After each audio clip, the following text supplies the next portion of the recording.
Hello and welcome to my channel. My name is Kodology and I make content about anything and everything really.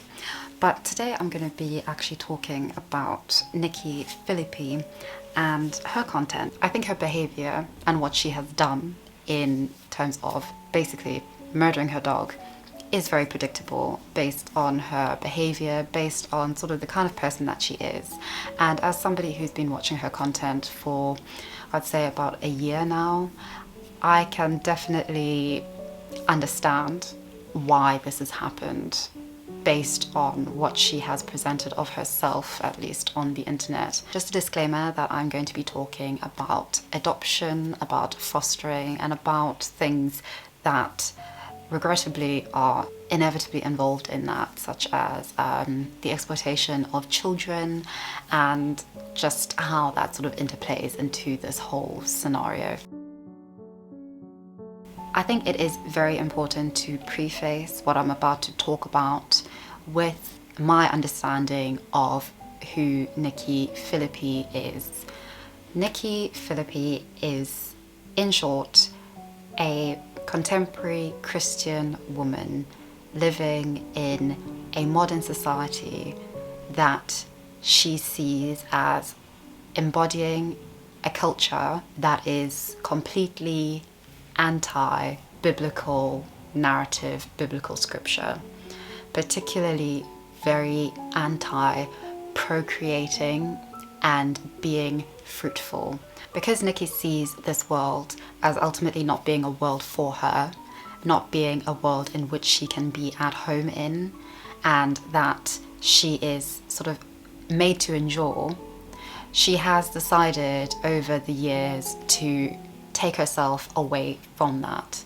And she sees herself as being in a position where she is right in her thinking, and that her thinking is the right thinking, and there is absolutely no way that anybody can infiltrate that mindset that she has.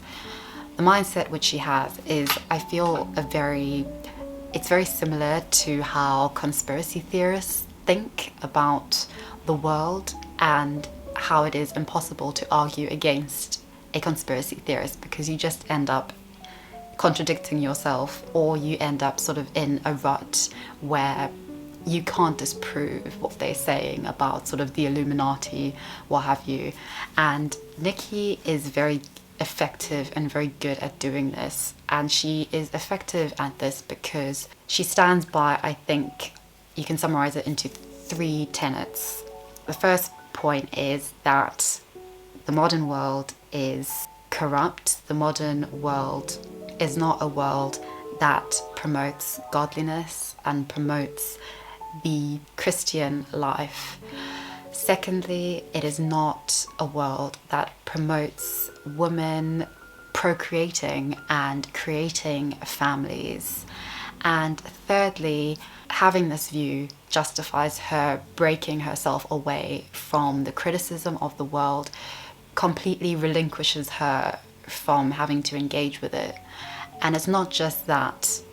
I say this because, for instance, her comments have been turned off on her latest video regarding Bowser, but more so this being sort of something that has been a feature of her channel for well over, I would say, 1.5 years now, that she has turned off comments, that she has even acknowledged and admitted that she blocks people very liberally and is willing to just block anyone, and also that she has all this controversial content still on her channel. And I think that it's not because she's, fighting for her channel or anything like that. I think it is genuinely because she doesn't actually engage with the criticism. She doesn't see the criticism. She doesn't see the comments.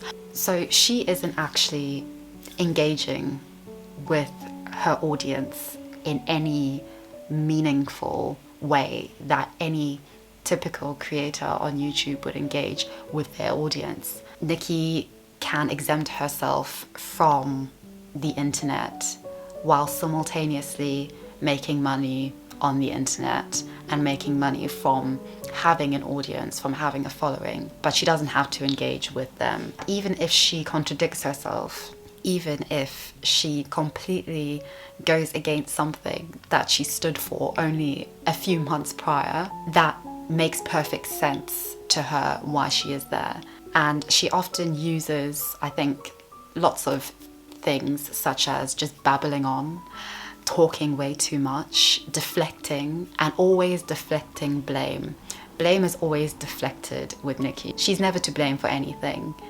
And any change in mindset, any change in idea and perspective for Nikki is not ever, I've done something wrong, or I've changed my mind, or I've thought about this and I've come to this conclusion and I'm taking accountability, etc. It's always, this is God's plan, or other people coerced me into taking this track. I think that this is like a general problem with modern Christianity, especially modern Christianity presented on the internet by very aesthetically pleasing, sort of perfect homemaker, influencer mummies.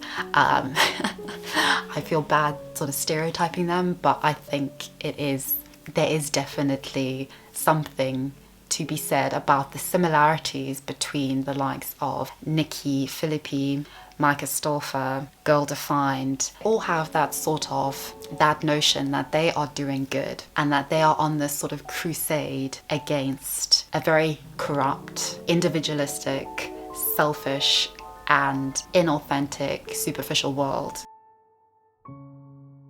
Okay, so with all that context and everything, let's get into the nitty-gritty of it all.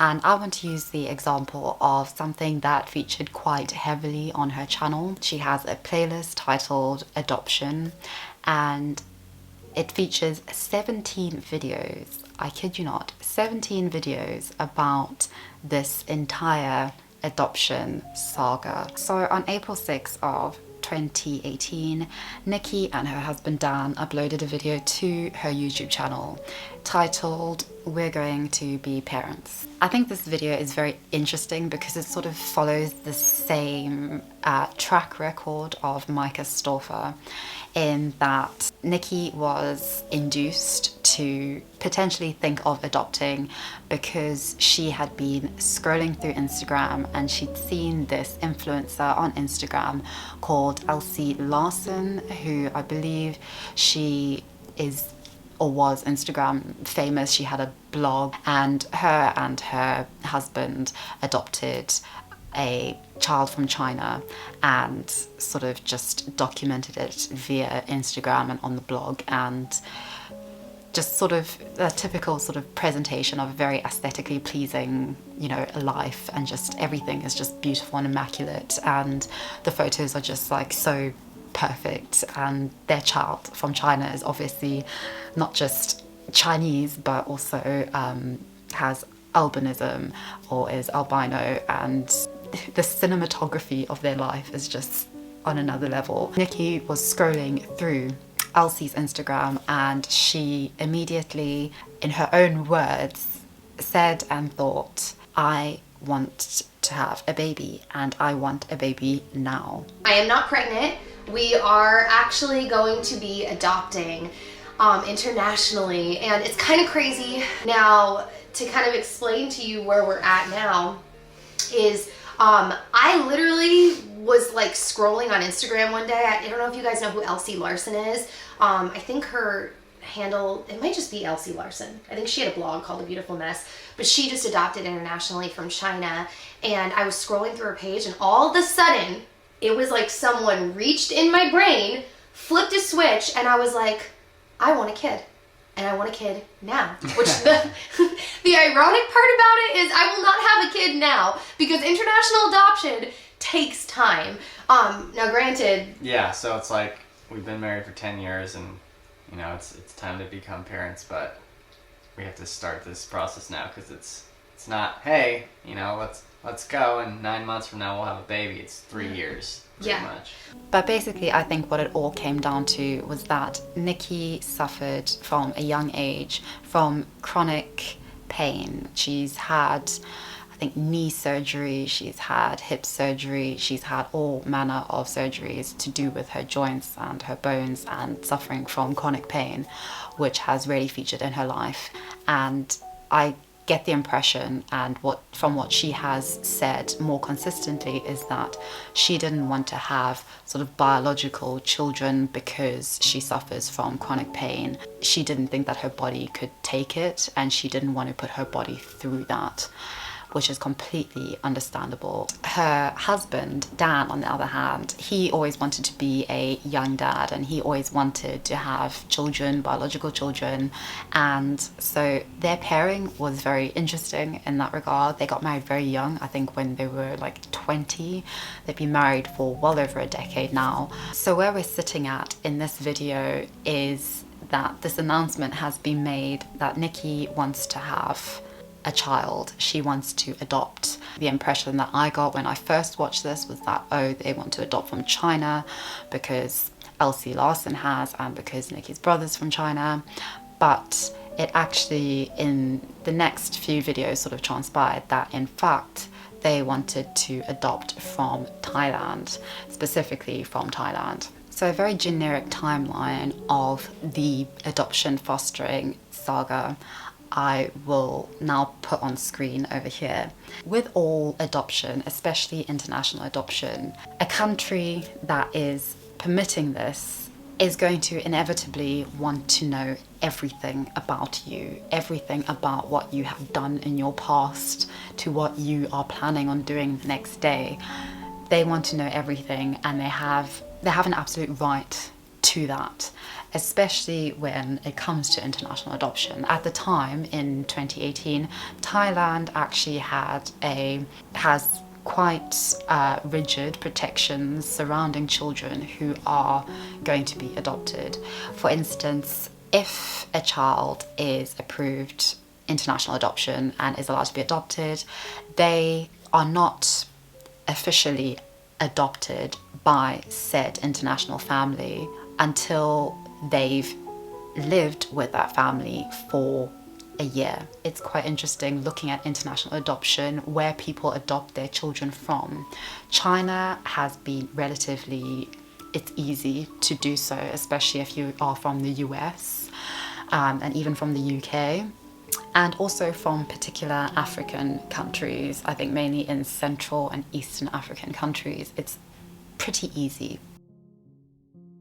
I'm under the impression that Nikki was inspired to adopt from Thailand because of exploited children and human trafficking and child exploitation. And I think Thailand is stereotypically in the media presented as a country in which children are very much sort of exploited and are abandoned and fall victim to abuse and drug abuse, etc. And so I think that was where the appeal of Thailand came from.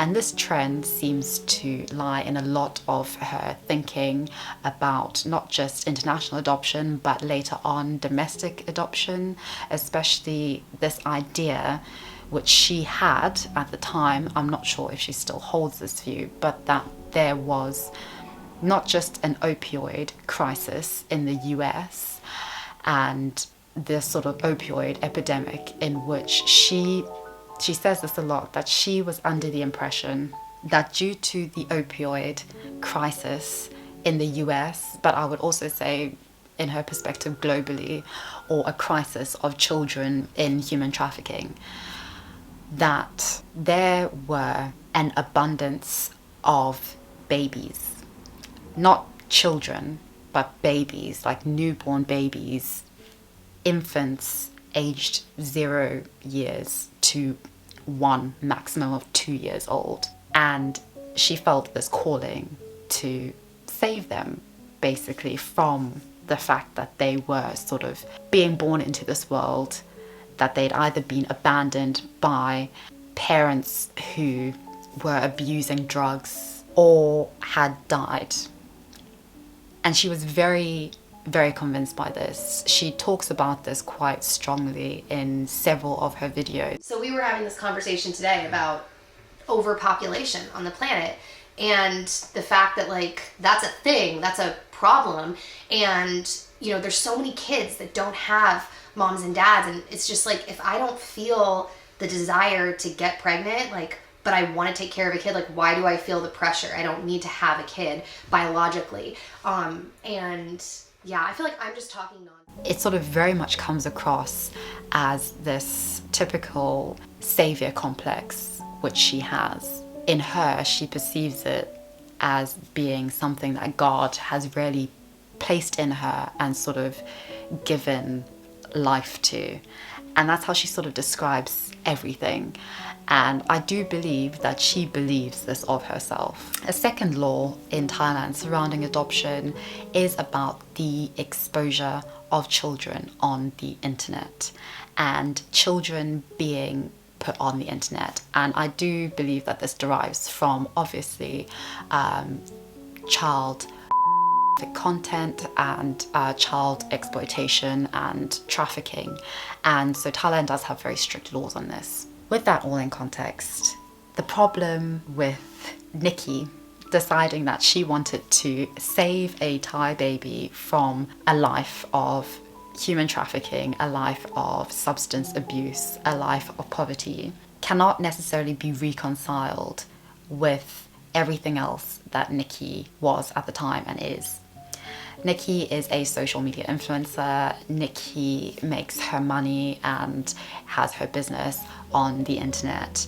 And she even openly acknowledges that she shares everything on the internet, and that this was all documented, for instance, before they'd even considered talking to an agency. And the agency that they were with is called Holt. And they, even before they'd spoken to Holt, they'd uploaded this video, this first initial video about wanting to adopt and wanting to adopt from Thailand specifically. Nikki and Dan had decided that they wanted to adopt a child, and they had very particular and specific criteria for this child. One I have already mentioned is that they wanted a baby, not a child. They also knew that they wanted this to be a public thing. They wanted this to be featured on their channel. And this is clear by the fact that they had already started documenting this journey, as Nikki calls it, of adopting / fostering before it had even happened, before they'd even done their research, before anything. It was literally, the initial video in this playlist is them just telling the audience what they've basically decided in like the last week. Literally. I think it's interesting that these videos in this playlist are all monetized. They're all monetized.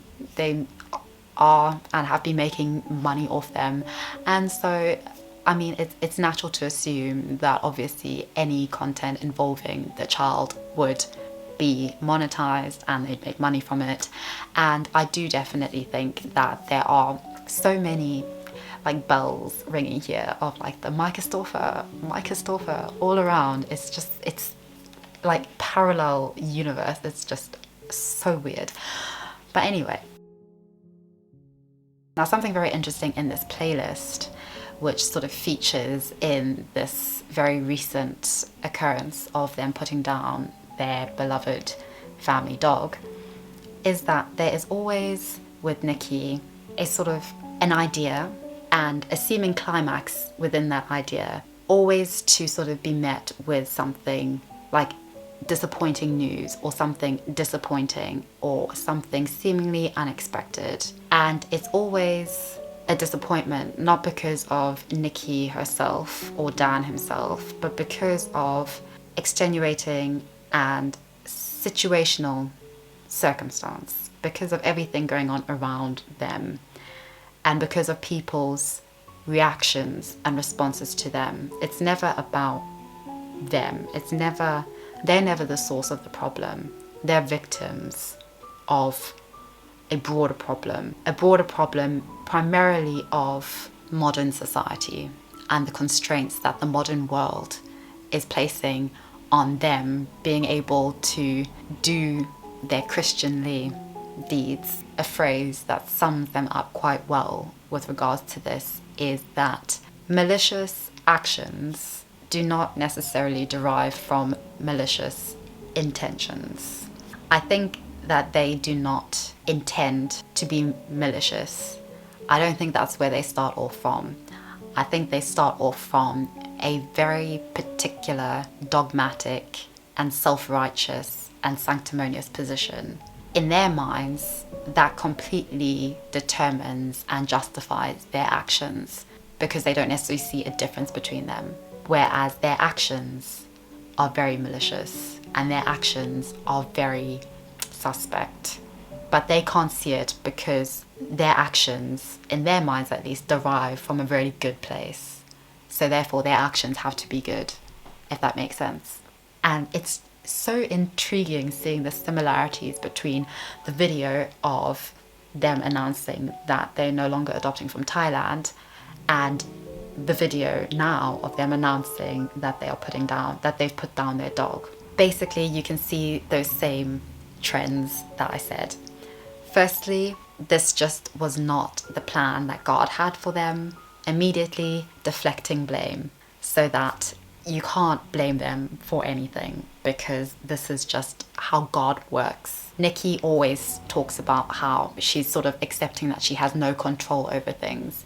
And I think that is quite a sly thing to say because it sort of feeds into this whole narrative which she feeds herself. Secondly, it's just complete denial and complete lack of accountability, which is just so systematic. And thirdly, it places blame on everybody else, on the situation, not just the people, but the situation surrounding them. So we are still adopting. We're just not adopting from Thailand anymore. So You want to explain why? explain why. I just spit all over myself. So here's the situation. Firstly, they decided not to adopt from Thailand because of the strict legislation in place, which would mean that, in effect, the Thai government would have complete access to anything and everything that they did with the child for a year, which in their minds meant that they weren't actually going to be the parents of this baby who they were going to adopt. Secondly, they decided not to adopt from Thailand because of the fact that in that year, they would not be allowed to put any content of or featuring the child on the internet. And that is not just on like their YouTube channel, but sort of like photos on Facebook, things like that, in order to protect the child. So we pulled out of the Thailand program and Wait, I want to finish that. Even like the country director with Holt actually spoke to the Thai government and was like, can you make an exception for them because like their whole lives are online in a really like basically it's their business in like a public way, and they were like, nope, no exceptions. And we were like, then this is not where God has us. And we can't like get away with anything. Yeah, no. And if anyone was gonna get in trouble, it was definitely gonna be me. Like I would be the one that wouldn't be able to get away with anything. So, and like I said, it mostly just makes me nervous, like if I messed something up for other people. They didn't really elaborate on this except to say and to tie it into the fact that they don't want a foreign government interfering in their business. It's not just a rule that Thailand has, like, oh, you can't share anything or talk about your kid for a year. It's that the adoption is not finalized until a year later. Yeah. So, the kid's going to be living in our house for a year, and it's that whole time not our kid. So, not okay with that either. Yeah. I don't want any foreign government in my business after I adopted a child. This is basically the definition par excellence of fostering, which they then later decide to do instead of adopting. So I just, surely it's more important based on what you've said about yourselves, about this being your calling from God, to adopt a child from a deprived society and from poverty and anguish.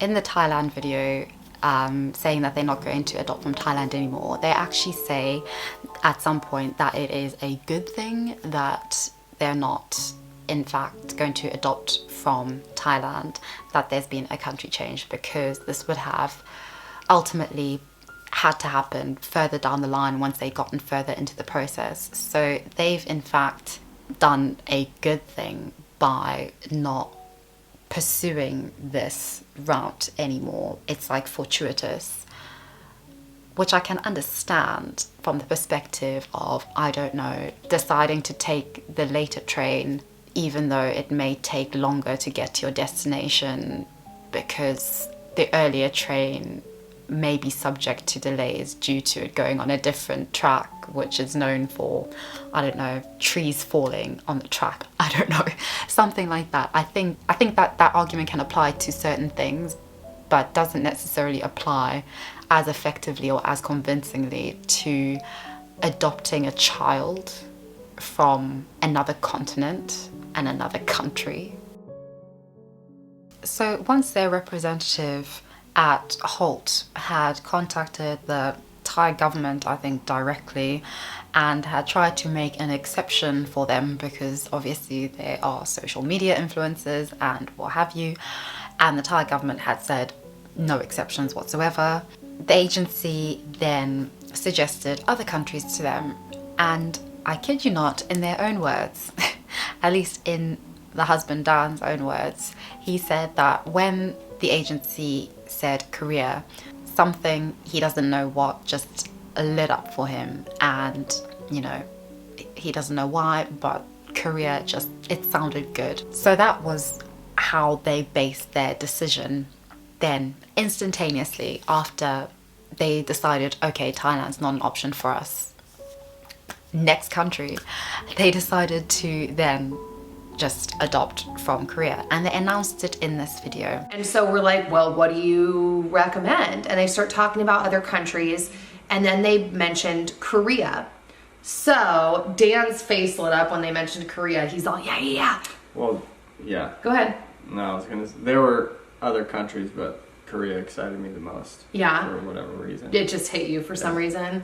Yeah, so he like lit up, and I don't really have a preference. I'm kind of just like, whatever. So we were like, sure, let's look at Korea. So when it comes to country situations right now, basically where we're at is we are applying for the Korea program. There's a chance we may not be accepted to Korea because they have certain standards. Oh, you were shaking your head at me. Oh, because you think we will get accepted. Yeah. I think we will get accepted too. I just have to lay this out there. There are certain standards. I think it's quite important with adoption to get consulting outside of an agency, because an agency ultimately wants adoptions to go through because the agency wants to make money. It's a business. So you do need outside independent consulting on what is the best thing to do as well, I think. So they decided to go for Korea at this point, and that video ends, and they make a whole separate sort of video all about Korean adoption. On November 15th of 2018, the same year in which they decided that they want to adopt internationally, they've done the Thailand route and it's failed because of all their various reasons. They now are doing the Korean route until, according to Nikki, the agency Holt, which they were using, strongly discouraged them from adopting in Korea because they believed that a Korean judge would not approve the adoption, that it would be a waste of their time, effort and money, because a judge would not approve of the adoption based on their public media life. We could be kicked out at any point, so it's all scary. We're not gonna keep it a secret for too much longer. There's just maybe a couple more things we want to finish before we tell you, but it most likely will happen because considering that being public has been an issue for the previous two countries, what's cool about this country is our director actually reached out to government officials and told them about what we do, explained, hey, they want to be an advocate for adoption. It's going to be very public, to the degree that they deem appropriate. That's something I always have to put in front of that. Like, we're not like, you guys are going to see every minute of our kid's life. Like, this video I find very interesting. One of the most blatant contradictions comes out, for me at least, in which Nikki says that they were kicked out of the Korean adoption program. We could be kicked out at any point, so it's all scary. She uses that language, and it's interesting because in this video, Dan in fact corrects her and says, no, we weren't kicked out, we decided to leave because there were just things that we could not reconcile on. That hell or high water to be public about everything. I also don't like how you worded what you said a minute ago, how we've been kicked out. Like, we haven't been kicked out of anything. Yeah. You don't get kicked out of a program unless, if you're kicked out, it means there's something in your background or something you did where it's like, sorry, you're not adopting anyone anymore. Yeah. I would imagine. Yeah. So we're just making different decisions, that's all. Yeah. Nikki sort of just says, it's very interesting, she sort of is like, yeah. You can see that she isn't taking it in. In her mind, they've been kicked out. Even if that is not what happened, she's convinced by it. And in later videos, she repeatedly, without fail, continues to repeat this narrative of being kicked out of the Korean adoption program. I open up my email and I see, we are emailing you to let you know that unfortunately, we can't accept you into the Korea program. And literally, like, my heart dropped. I saw that, I was like, and the weird thing is, I was prepared. Like, I told you guys on the internet, there's a chance we may get denied. But reading it and seeing the denial was way more like surreal and emotional than I expected. I started crying. They said that basically no Korean judge will approve an adoption for someone that is in counseling and on an antidepressant, even when it is framed in the truth, the way that it's actually playing out. Right, with the notes and the reasons why she's doing it. She deals with pain. Oh, it's just counseling. Like, so we're like, hold on, wait.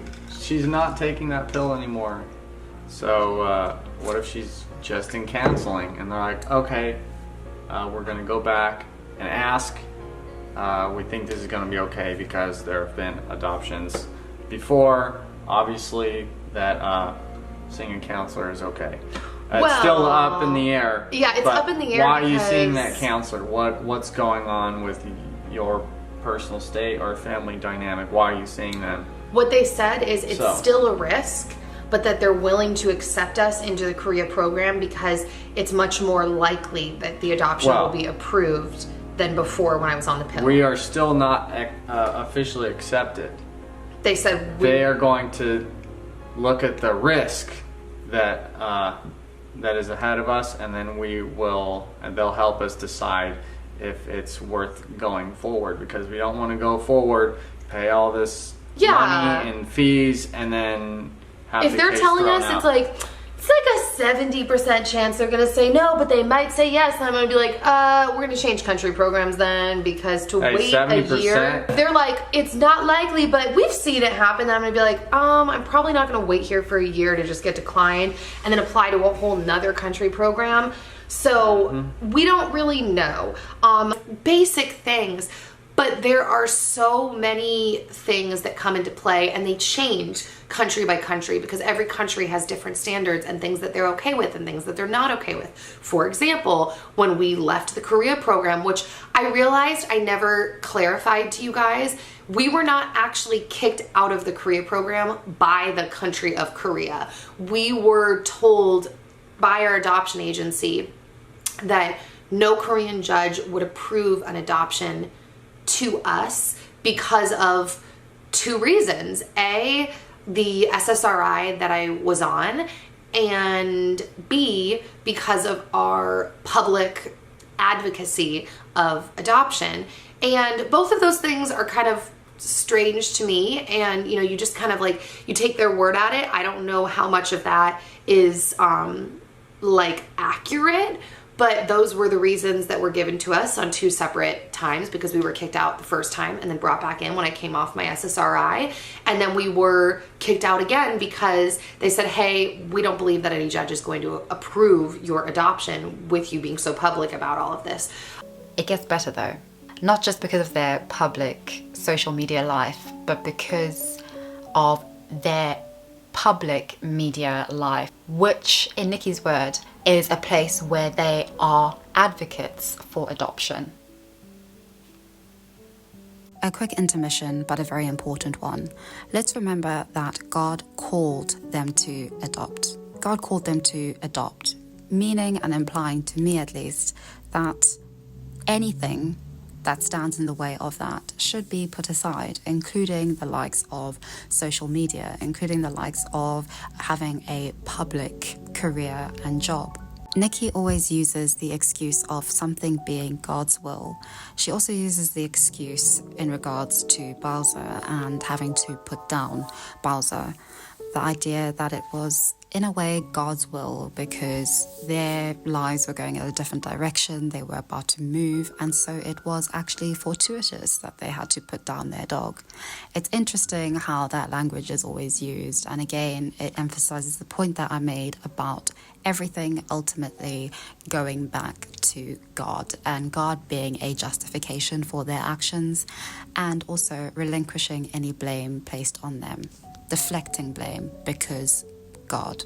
There is not even a conception of them no longer doing social media or Nikki doing something else that doesn't involve them having their child publicly on the internet. They want a child that will sort of fit into their life. They don't want a child who they are going to alter their lives for. And so lately I've been spending a lot of time thinking about what do I want our family to look like?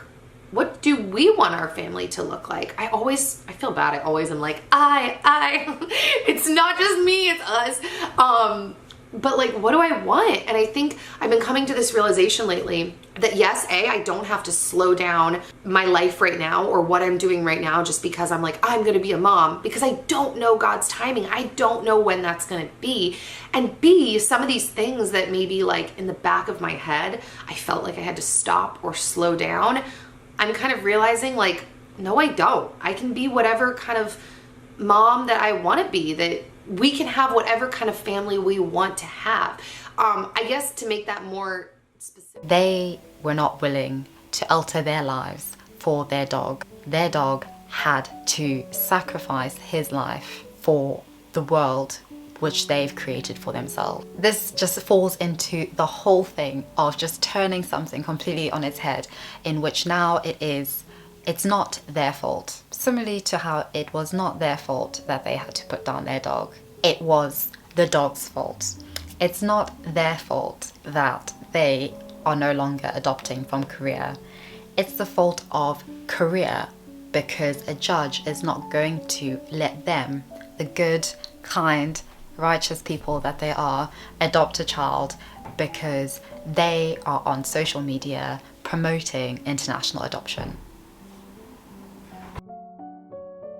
In the latter part of their no longer going to adopt from Korea video, they actually announced that they are in fact dead set and positive that it's going to work out with a third country. This is before they then decide to withdraw from international adoption altogether.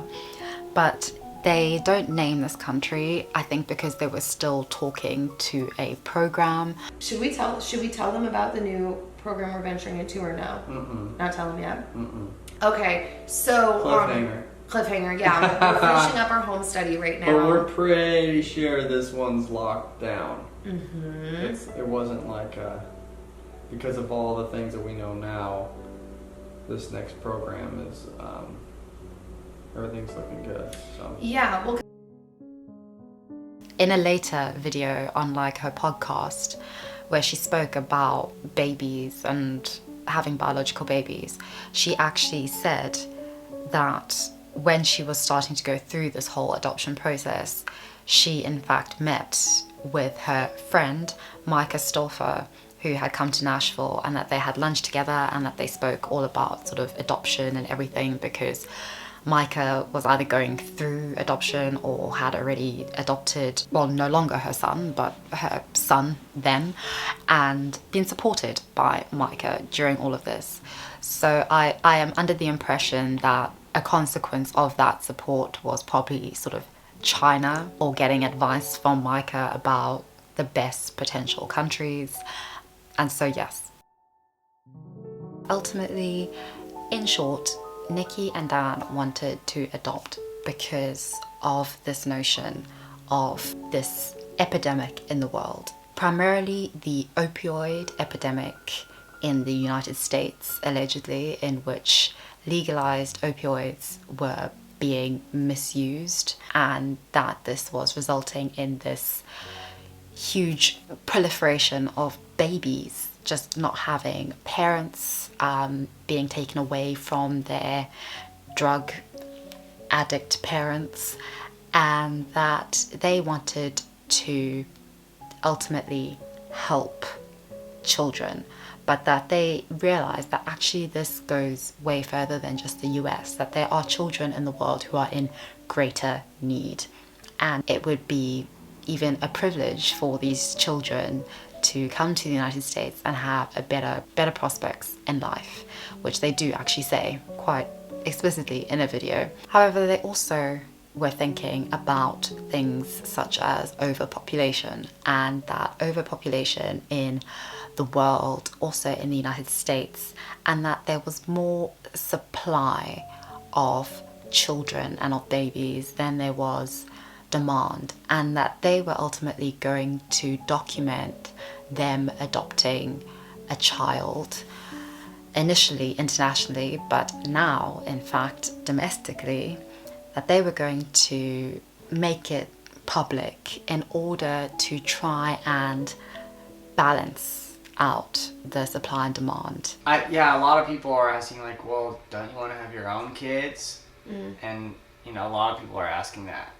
And The people that we've told in real life. I think that question comes from a curiosity, like, especially for someone that doesn't have their own kids yet, or even people that do have their own kids, but it's like, I don't have that curiosity, like, what is a little human that is half of me gonna look like, or what are they gonna look like? Are they gonna look like me, or are they gonna look like them? Like, I don't have that curiosity, so I'm not super pumped or excited to have my own kids. I don't think there's anything special about my DNA that has to happen. I know. And I even, like, not to be too, like, high and mighty, but I almost even get a little bit, like, defensive of our future kids when people say your own kids. I'm like, call them biological kids, not your own. Like, I find myself getting all defensive because I'm like, whoever we adopt is going to be our own kid. Nobody means it that way, and I need to get off my high horse. But I find myself getting like, but they are going to be our kids. And I think the thing is, for so long, I personally thought, like, oh, I don't want to have kids just because I'm scared of pregnancy. Like, stop being scared. Even still, I think the fear is, like, justified a little bit because of all of the pain that I deal with on a day-to-day basis. But I'm starting to realize, like, oh my gosh, it may not just be a fear thing. This is our story. And, like, there is a kid or multiple kids out there that are going to be our kids. And we're, like, our passions as a couple, we're really passionate about, as you guys know if you've been watching for a while, human trafficking, slavery, the fact that that is still a thing and there are more slaves alive today than any other point in history. Not okay. And then 2, adoption. Like, people don't even know, because Dan, like, in some ways is very private, and I know and see a different side of him than other people. They don't realize, like, he is passionate about adoption. He watches these videos with me. He gets excited. And so I've had to explain to some people, like, no, like, I'm not forcing him to do anything. You don't understand. He is just as excited. And he sees these little kids, and we're just like, oh my gosh, so cute. So I didn't. A huge venture for 2 influencers, but nonetheless, they had God on their side, and this was going to happen. In this video, then, Nikki also talks about how she doesn't want biological children, and how that hasn't been something that she's wanted. She sort of fluctuates, not just in this video, but in other videos, between this idea that, on the one hand, she's never wanted biological children because of her chronic illness and her chronic pains that she's experienced, and that she doesn't want to put her body through childbirth. But then, sort of offhandedly in another video, she says that this doesn't mean that later on in life she won't want to have biological children, that she sees adoption as sort of her calling now. I think in the video she was talking about fostering, but she sort of sees doing this thing for the world's babies as her calling now, and that potentially maybe having biological children will be something in the future. But she has never actually said to Dan at this point that she wants to have biological children. So that was very interesting. Is that's exactly it. Everyone's got a different call. So, you know, realizing like, oh, that might be our call, you know, just like how I turn down charity things that don't have to do with human trafficking, because it's like my life isn't dedicated to, I hate the word charity, but that's how we'll classify it, isn't just dedicated to charity. That is a part of my life. And I know that for that part, it's like, this is the cause I care about. I care about slavery. And it doesn't mean that that's a more important cause than another cause. It's like everybody's called to different things. And we're just like thinking and realizing the older we get, like, oh, so that's what we feel called to do. That's our cause. And yeah, having my brother, like, definitely deeply impacted both of us. And I'm so grateful. I'm so grateful that my parents followed that call on their life, because even though this is something I've dreamed about since I was little, I think a lot of people dream about it, but doing it, I heard someone compare this in a YouTube video. It's like having, like, dreaming about a vacation home versus actually getting a vacation home. It's like a lot of people think about it. Not everybody does it. And the fact that my parents did it and we got to see it and they listened to God and made it happen, it's like, now we have the chutzpah, like, we can do this. We can make this happen. So we're hoping this whole journey inspires other people to do the same. Do you want to talk about the country? Yeah. Nikki actually has a tattoo of a Bible verse on, I believe it is it's either her right or her left sort of lower wrist, and it is a Bible verse. I can't remember it off the top of my head, but once I do, I will put it on the screen over here, somewhere over here. And this Bible verse is tattooed on her arm, and she says that this tattoo and the scripture is sort of what she lives her life by. And so this was definitely something that at this time was very profound for Nikki to actually do this, as, I mean, she got it tattooed on her body. That's quite something. And she showed this in the video in which she actually spoke about overpopulation, in which she spoke about babies with no parents and wanting to actually do something for them, wanting to actually bring them into her home and to look after them. So in November of 2018, Nikki and Dan are quite certain that they want to adopt internationally and not domestically. And this also has to do with their perception, even at this point, that in fact adopting internationally will be a lot easier than adopting domestically, where domestically it's going to cost a lot more. And also domestically, they believed, because of the opioid epidemic in the US, that potentially the parents of the child who they may adopt might just show up on their door and demand to have their kid back. Whereas if they adopted internationally, that most likely would not happen. So at that point, they were still very much dead set on international adoption. Moving on, however, to December 2018, and the narrative has changed in one of their more show-stopping videos titled, "I Can't Believe This Is Happening." What has happened between November 2018 and December 2018 prior to this show-stopping video is that they've decided, in fact, to look at domestic adoption as opposed to international adoption. Now, in this short span of time, they have decided that they are not going to adopt domestically, they're going to foster domestically, and that they are going to do it through a sort of agency, a private agency that sort of is, that the government commissions to sort of do cases for them, fostering cases.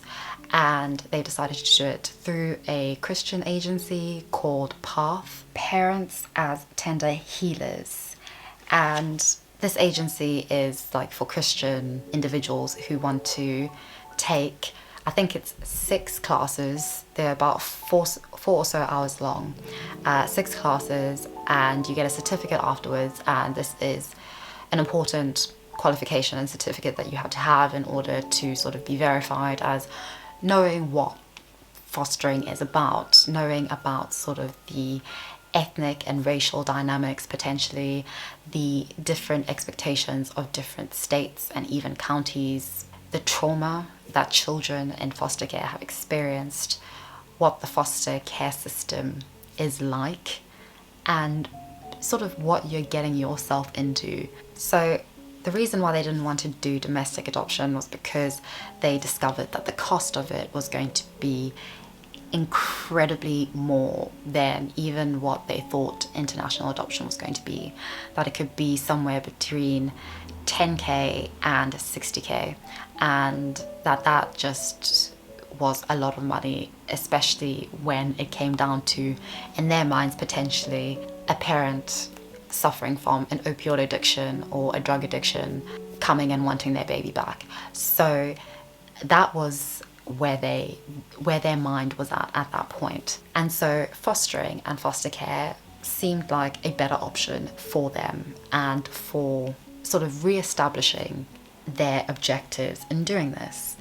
And this was when they sort of started talking far more seriously about the idea of, in fact, looking after children, because that was what God would want.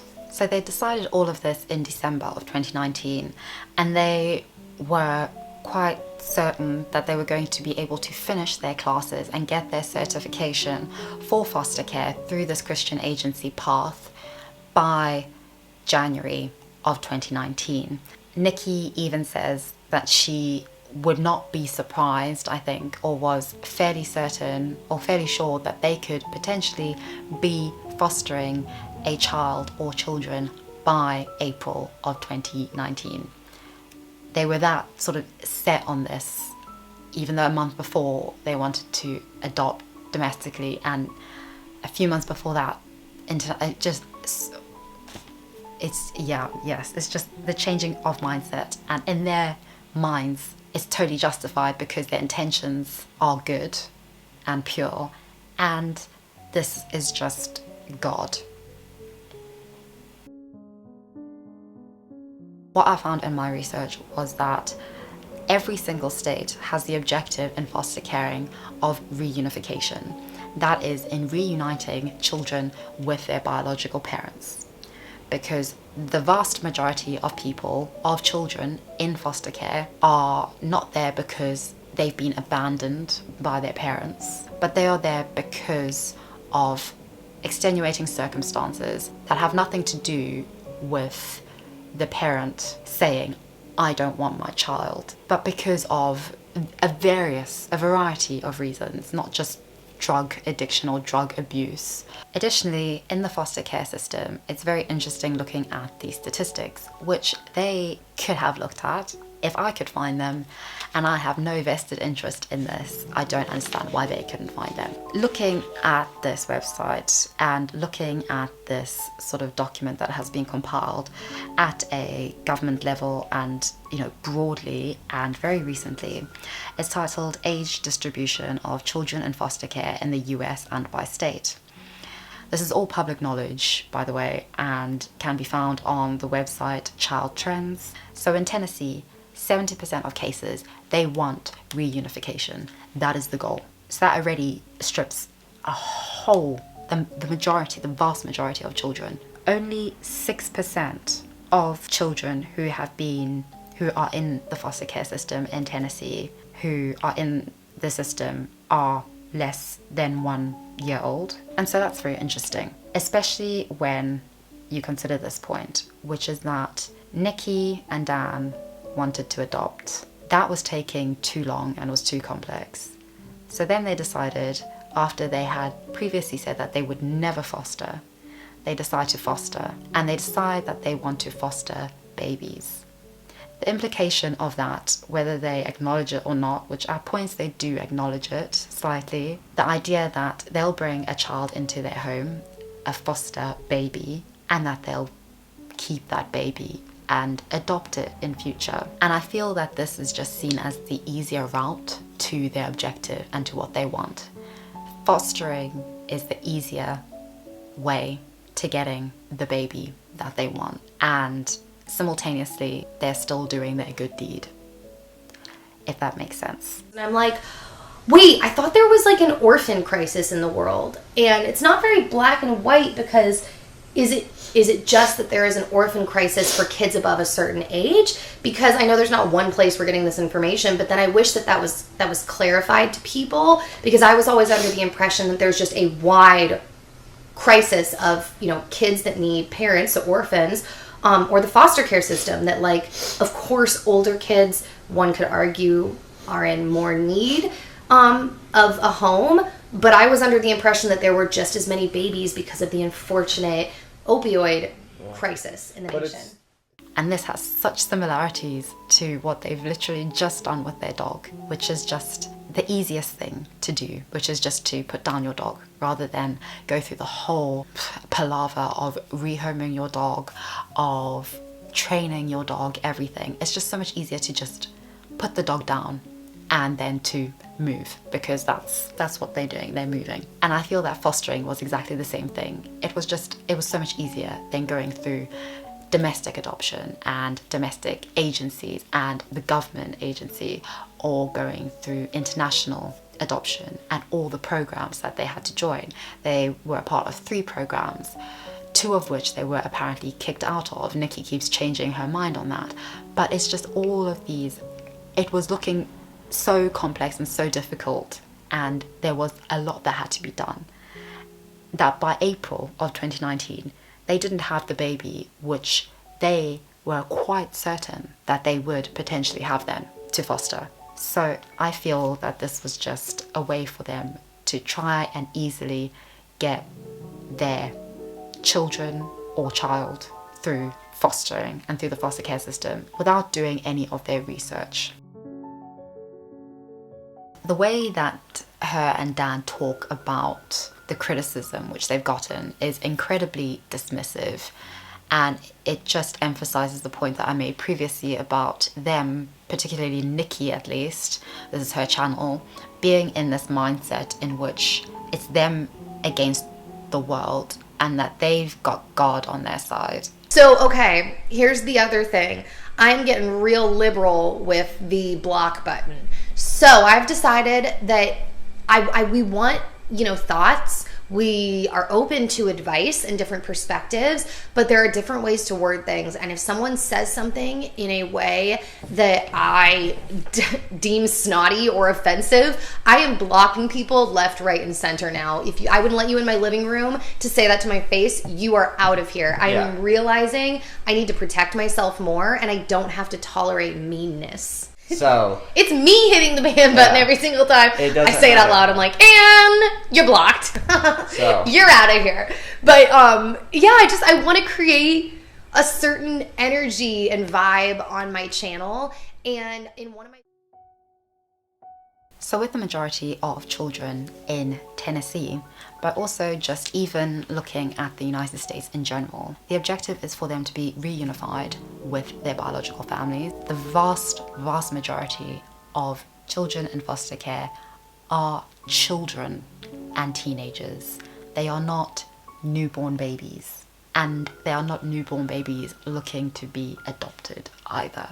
However, after they uploaded their third class, their video sort of summarizing their third fostering class, it sort of went a bit dead. So it went dead in about April of 2019. This was after they had said that God had in fact brought them to fostering, and that they ended up in fostering, the place where they did not want to be, had not planned on being, and that this was all inevitably and noticeably God's doing and God's work. In April of 2019 is the last that is really heard about their fostering, in which they announced that they had quite disappointing news, which is ultimately about, in short, the agency, the fostering agency which they are working with, saying that it can't meet their criteria. They can't promise them babies of ages 0 to 2 years, even though that was the criteria which they had set out in interviewing this agency. So there are a lot of moms, unfortunately, in the system that are kind of just pumping out babies, for lack of a better phrase. So I actually even feel like not only did they never say to us, like, this isn't going to work, but like, if there's like a low-key word for like lied to, that's kind of how I felt.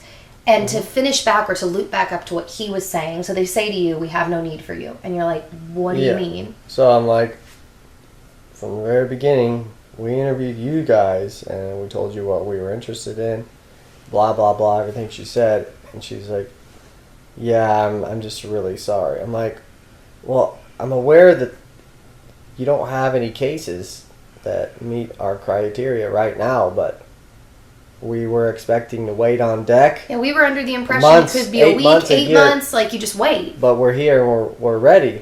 And she's like, yeah, it doesn't work like that. I'm really sorry. And I'm like, Which they said that it did. doesn't make any sense, because you can get a case tomorrow and it's perfect. It's like, so you're saying that you can predict the future. This just demonstrates a complete lack of research and a complete conviction and belief in potentially just being able to go on the easier route to the end goal of adoption. So this video about disappointing news about foster care in the US, in Tennessee, they say that it's disappointing, but they're still going to like try and go on with it. That all goes dead for a while, and Nikki moves on to different things on her channel for a month. In May of 2019, a video is uploaded. Yup. Mm-hmm. I don't know where to begin. She's pregnant. I'm pregnant! Can I just say that is a very surreal sentence to be coming out of my mouth. Where do we even begin with this, man? She's pregnant. I'm pregnant. Crazy. It was planned. That is what I will say. But we had a lot of conversations about this as to like what we were gonna say exactly, because I realized that if you've been following our adoption and foster journey over the last 15 months, that you're probably like, wait, what the heck? What do you mean this was planned? This was a very new plan, and we will get to that. Just remember that this is the woman who has never wanted biological children. And the thing is, I wouldn't even have a problem, and I don't have a problem at all with somebody. People are allowed to change their minds, but you just need to take accountability for changing your mind. And you need to be honest, not just with those people who are invested in who they believe you are online. You don't just have to be honest with your audience who are making your entire life possible. You need to be honest with yourself. And there has been none of that, no reckoning of that. Similarly to how there is absolutely no reckoning of being honest about what led them to doing what they did to their dog. In about a month and a half of trying, she got pregnant. And this video is just as bizarre as all the others, because ultimately she's trying to firstly not convince but just explain how they got to that point, completely contradicting everything that she has said in previous videos, in previous conversations. Like, the contradictions are real and intense. In later videos, primarily in like podcasts, Nikki goes into greater detail about sort of why she changed her mind on having biological children. And this actually demonstrated a shift in her thinking on the world. All of that had to do with this theory that she had about overpopulation, this drug epidemic in the world, and particularly in the US, and all these babies needing homes. She has now, as of this year, changed her mind quite considerably. So once that kind of final, I say final because this is when we changed gears, answer came from the foster care agency, when they basically called and were like, just kidding, we don't have young babies for you to foster, like we've kind of said the whole time, but that's a separate thing, but not a separate thing. That is when I made the flip. I was like, I don't think we should go down this path anymore. I think I want to try to have a biological child. But even though that's when the flip happened, there was a lead up during that process. So during that previous 14 months, not only had we been going through the foster and adoption journey and kind of switching gears multiple times and making our way down that path, but simultaneously, I had been watching a lot of, I guess you could say, like philosophical content. So when we got here, my life slowed down drastically. And prior to starting the adoption process, we had already been in Nashville for about a year, I think.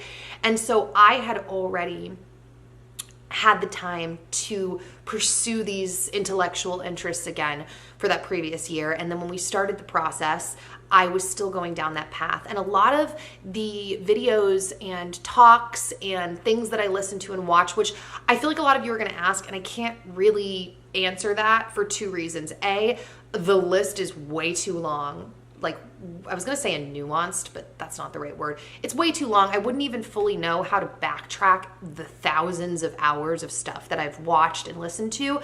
But also some of it's really controversial, and a lot of people still don't understand this about me, which I don't blame you. I think even my own family gets confused sometimes. But like, I really like listening to a lot of different perspectives of something. That was like people around a circle, if you missed that. And so sometimes like telling people the things that I like to listen to or that I've heard, it's like that automatically means you're backing everything that someone says, which is like so kind of a low-key pet peeve of mine. I'm like, dude, I can eat the fish, spit out the bones. Anyways, so if you were gonna ask, don't ask, because I won't be able to like list everything. But I had listened to a lot of stuff over the previous 2 years talking about the concept of, if you want to call it traditionalism, we can call it that, but really just the concept of running a home and running a family and having a child biologically, and also the concept of living kind of in a modern society, especially here in the States, that doesn't necessarily, depending on your perspective, doesn't necessarily value families and the building of families and traditional nuclear family units in particular. And I started to kind of piece together a different worldview that kind of led me to believe that society in general, at least this was my perspective, my experience living in the States, being me, I started to feel like society, culture, the arts in general, for some reason, doesn't really value life, doesn't really want us to procreate. And I started to think that was kind of weird as I really like thought about it over those 2 years. I was like, wait a minute. Okay, it literally says in the Bible to be fruitful and multiply. Also, on a side note, one of the things I had mentioned before in one of my adoption videos was like, hey, if there's all this overpopulation on the planet, like that's the other thing, like why have a baby? My opinions on that also changed and developed as I learned more about certain theories of population, like ebb and flows, and the way that they've seen population like go up and down in different countries as they develop and become more advanced and blah, blah, blah. So even my opinion on that kind of changed, and I started to feel like it was almost like They have now decided, well, Nikki has now decided that in fact she does not believe in overpopulation. Overpopulation is a myth that modern society promotes, in fact, people not procreating and not having children. That modern societies are more concerned about money and individualism and selfishness than about, in fact, making a home, making a family. And even in a video of her 2021 goals, one of her goals, I think her 6th goal, was to have another baby this year. And that is a biological baby. And so her mind has changed quite a bit on this, and that is completely fine. But she has not taken accountability for any of this shift in mindset and this shift in perspective. But yes, everybody is entitled to change their mind. Everybody is entitled to be wrong. Everybody is allowed to and inevitably makes mistakes. But what makes it okay to make mistakes is that you acknowledge your mistakes, that you understand them, and that you also don't try to somehow humanize what is incredibly inhumane. You don't try to make selfless what is obviously incredibly selfish. I think that that is something that a lot of, not just Nikki, but a lot of the Myka Stauffers, the girl definders in the world, need to actually reckon with and need to understand, is that they are not exempt from a world which they do not feel at home in. But anyway, I'm exhausted. I've been filming this since I got back from work. Take very good care of yourself. And I know this means absolutely nothing, but I would love to dedicate this video to Bowser. May he rest in peace.